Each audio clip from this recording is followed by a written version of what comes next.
Pemeriksaan terhadap 8 orang jurnalis dari berbagai media kembali terjadi, tepatnya pada tanggal 14 Desember tahun 2025 di Desa Sadek, Kecamatan Lusadek, Kabupaten Bogor. Hal ini terjadi saat para jurnalis yang tengah menggali kebenaran informasi terkait dugaan aktivitas ilegal skala besar di rumah milik salah satu oknum kepala desa. Dalam hal tersebut, istri Kades Sadek dengan sengaja memprovokasi masyarakat dengan bahasa pemerasan oleh para jurnalis, untuk menutupi fakta dan bukti yang diungkap oleh jurnalis, sehingga para jurnalis diamankan oleh pihak Polsek Lewiyan. Setelah melalui proses pemeriksaan secara menyeluruh dan alat bukti yang dimiliki oleh para jurnalis, pihak kepolisian menyatakan bahwa tuduhan yang diajukan oleh istri Kades tidak memiliki dasar yang kuat dan tidak terbukti secara hukum. Akibatnya, Polsek Lewiyan dengan tegas memutuskan untuk melepaskan jurnalis, dan menjadi korban dari aksi kriminalisasi tersebut. Perlu diketahui, investigasi ini sudah dilakukan dengan sangat hati-hati dan butuh waktu yang cukup lama, yakni dengan melakukan pengamatan dan mencari sumber informasi yang dapat dipercaya terkait adanya aktivitas yang mencurigakan di kediaman Kades tersebut, dan hasilnya sungguh mengejutkan, yaitu di dalam area sekitar rumah Kades ditemukan indikasi kuat adanya penggilingan oli palsu dengan peralatan yang terpasang rapi, serta lokasi penggilingan emas ilegal dan dilengkapi alat berat dan bahan baku yang sangat mencurigakan.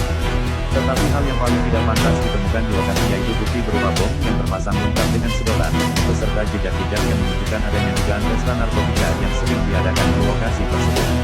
Dan semua bukti temuan ini sudah didokumentasikan, baik melalui video maupun foto sebagai bukti kuat atas dugaan kegiatan ilegal di lokasi tersebut.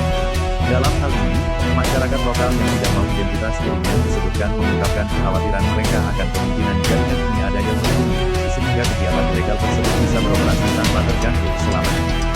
Kita sudah lama curiga terkait hal itu, tapi tidak ada yang berani bicara karena khawatir akan mendapatkan masalah, katanya.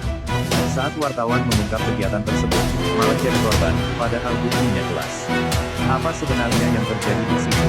Tambah warga tersebut. Menyikapi hal ini, salah satu ketua komunitas pers di Kabupaten Bogor, juga mengeluarkan sikap tegas dan menyuarakan agar kasus ini segera diungkap, dan jelas menghalangi tupoksi jurnalis, serta merupakan bentuk pelanggaran berat terhadap kebebasan pers, sesuai UU PERS nomor 40 tahun 1999.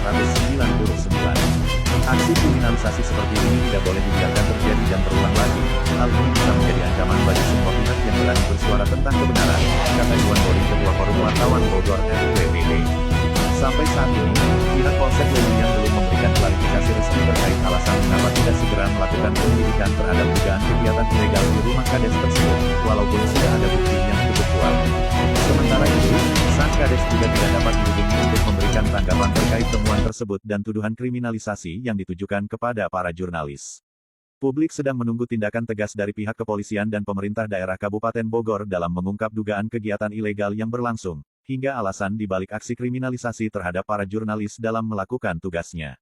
Semua mata fokus kepada kasus ini, apa akan ada tindakan segera atau tidak dari pihak penegak hukum? Karena hal ini tidak hanya menyangkut reputasi pemerintahan desa, juga kepercayaan masyarakat terhadap sistem hukum dan kebebasan pers di daerah Kabupaten Bogor, pungkas Boring.